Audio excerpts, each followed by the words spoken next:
So even though Pikachu has never been a patched character, his meta has gone through a lot of changes, whether it's been new combos, new matchups you like, optimizations. Now we have the Shiny Mark style of play, the hyper defensive, totally fine with playing timeout, but that's not actually what I want to talk about today. What I want to talk about is kind of a byproduct of that play style and the changing of powerful stages for Pikachu. If you go into any of my videos or into any of my streams, or if you talk to me about what I ban in tournament, I'm like, oh yeah, I always ban Battlefield, Small Battlefield, PS2 if there's 3, or like Battlefield, Small Battle. Like I'll make a choice of which one I want to play in the case where I only get 2 bans. But it's basically universally been that. There's a couple of matchups I ban something different, but I don't even ban like FD versus Kazuya, right? Because that's a good Pikachu stage.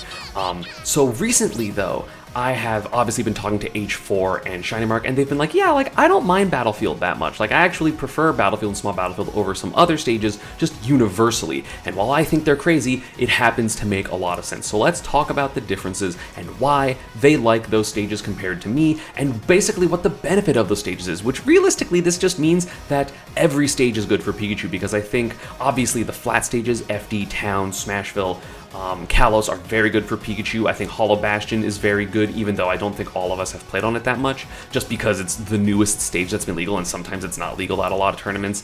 And then if you like PS2 Battlefield and Small Battlefield, now that's all of the general legal stages, and also Pikachu's good on Yoshi's Story, which is the other like fringe one, and of course very good on Lylat when that's ever legal. So it's been a very powerful combination of stages for Pikachu. So let's talk about what Battlefield and Small Battlefield are good for, and why I didn't prefer them, but I'm starting to like them a lot more. So I think a lot of people already know that defensive play is good on Battlefield and Small Battlefield. It's where you see Steve's camp the hardest because they put 2 blocks under a platform and people can't jump on them. It's where Dabuz loves to go, especially as Olimar, because he throws the Pikmin and you can't approach from the air, right? Aerial approaches are very obvious because you have to fall through the platform in order to get a hit, unless you have some really, really disjointed down air, like a big sword down air, but most downers do not go through that platform, so you need to approach in very specific ways. And Pikachu, if you're going to play the approaching style, sometimes doesn't like that, doesn't mind too much because you still sometimes get to T-Jolt, you have the good short hop aerials, you're not really doing full hop approaches a lot as Pikachu. But on the defensive side, it's actually insane for him, right? Let's talk about big Battlefield, or like normal Battlefield, not big Battlefield. I was saying big Battlefield in the counterpart to Small Battlefield, right? So when we talk about Battlefield, of course, the first benefit you're going to see is quick attacks to platform. If you've watched Shiny Mark play on Battlefield, he loves quick attacking to top platform. It's great to land on if you're getting juggled in the air because you can land on top plat or side plat or like go to the ledge. Of course, the stage itself isn't super long, so characters that really want to hyper camp you aren't really going to be able to, because you can still just get in on them pretty easily. And Pikachu's advantage on these stages is actually very good. It's not the general type of combos that you would see on a flatter stage. You're not going to like back air chain people across the stage because those platforms are a lot lower. People can SDI up onto the platforms pretty easily, pretty consistently, or like when back air starts putting into tumble, it's going to immediately put people on the platform, so you're not going to get the edge guarding type situation. So in my opinion, in these matchups, if it is a heavily dependent on edge guarding matchup like Cloud, Incineroar, the Belmonts, you're still probably not going to want to go here because you need to get as much as you can off of those openings, and they kind of control the pace of the game because they have long range, or if you're not going to be able to get your 0 to death type situations or like these scary 50-50 situations, it might be a little bit harder to overall win the game unless you're just going to go for the timeout. The thing about these type of stages is the lead is very important on these stages. If you watch Shiny Mark versus Meister, the most recent time they played, Shiny Mark had like 100% lead and was running away, and Meister couldn't really catch him, was getting little hits here and there. And then of course Meister ended up getting back the lead off of like an up smash read because Shiny Mark was too scared to like hit Meister, which makes sense because he was trying to play defense, and it was like 5 minutes had gone by with 1 stock being eliminated or something like that. It was a long game won. But the really defensive play of Pikachu shines here, and I kind of want to talk about why. You're not really going to be T-jolting that much on this stage because you either have to be in the center or be at the very ledge, which you don't really want to do in general, right? So instead of back air and Thunder Jolt being the center of your play, which is a lot of how I play in advantage heavy matchups, it's mostly going to be a down tilt, forward air, and forward tilt matchup, as well as just mobility, right? Going onto the other platforms, going under the stage. This place, like Battlefield has so many places for you to land that being uncomfortable on ledge isn't really a thing. If your opponent hard reads you, sure, you might get hit. We saw Gluto do that to Shiny Mark. We've seen, like, if someone guesses right, they guess right?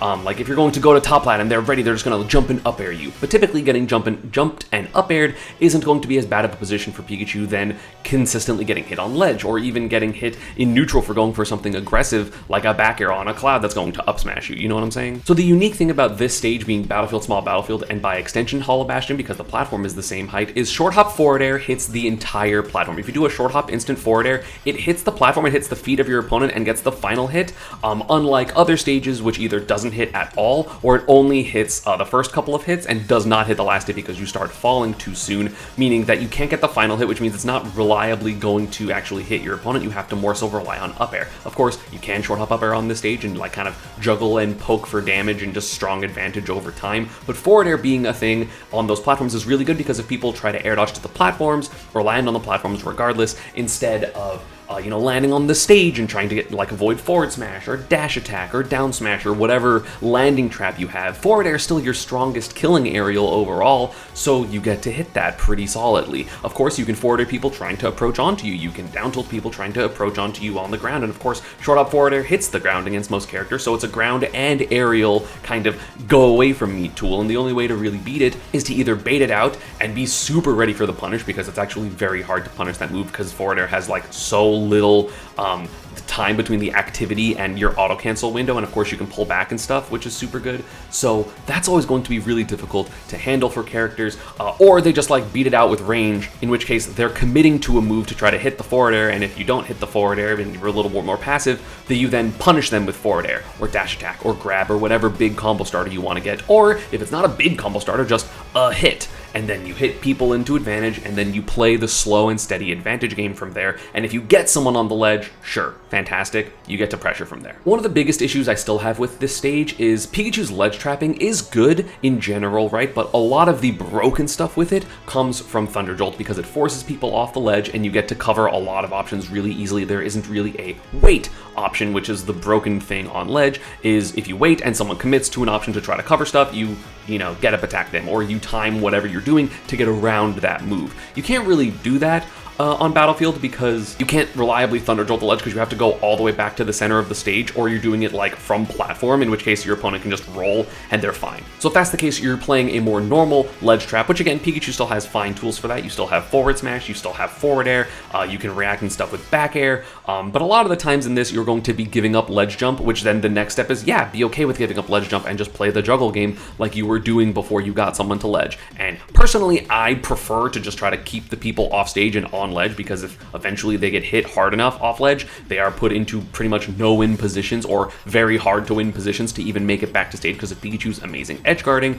So that's like a flaw of me as a player. Like, I need to be more okay with, I guess, letting people ledge jump and then kind of hitting them afterwards again, instead of forcing like, I want to hit the ledge jump with forward air, I want to hit the neutral get up with forward smash, like, right? That's, me being antsy with that type of thing. And so it is a problem because it's not as good as it could be, like on the stages you can T-Jolt, because then you can kind of T-Jolt, still give up ledge jump, but then if they do anything else, it's a lot easier to react because they don't also have the option to wait. But it's still good because Pikachu's general ledge trapping is always going to be baseline good. He's a good character, you know what I'm saying? So honestly, what stages come down to now is more so matchup preference. So of course, if you want to play more defensive, and it's correct to play defensive in certain matchups, like against Peach, or against Wario, or against Ness, Battlefield and Small Battlefield are legitimately very, very good choices. Sometimes it's not still going to be your best choice if it's a matchup where you need to just hit really hard, because even though you can combo on Battlefield, it's a lot harder to get up air bridges because most of your low percent combos are leading onto platform, which again, you can do that, you can hit someone to platform and it's fine, but you're generally not going to get up air bridges that will lead to death, only to like decent offstage situations,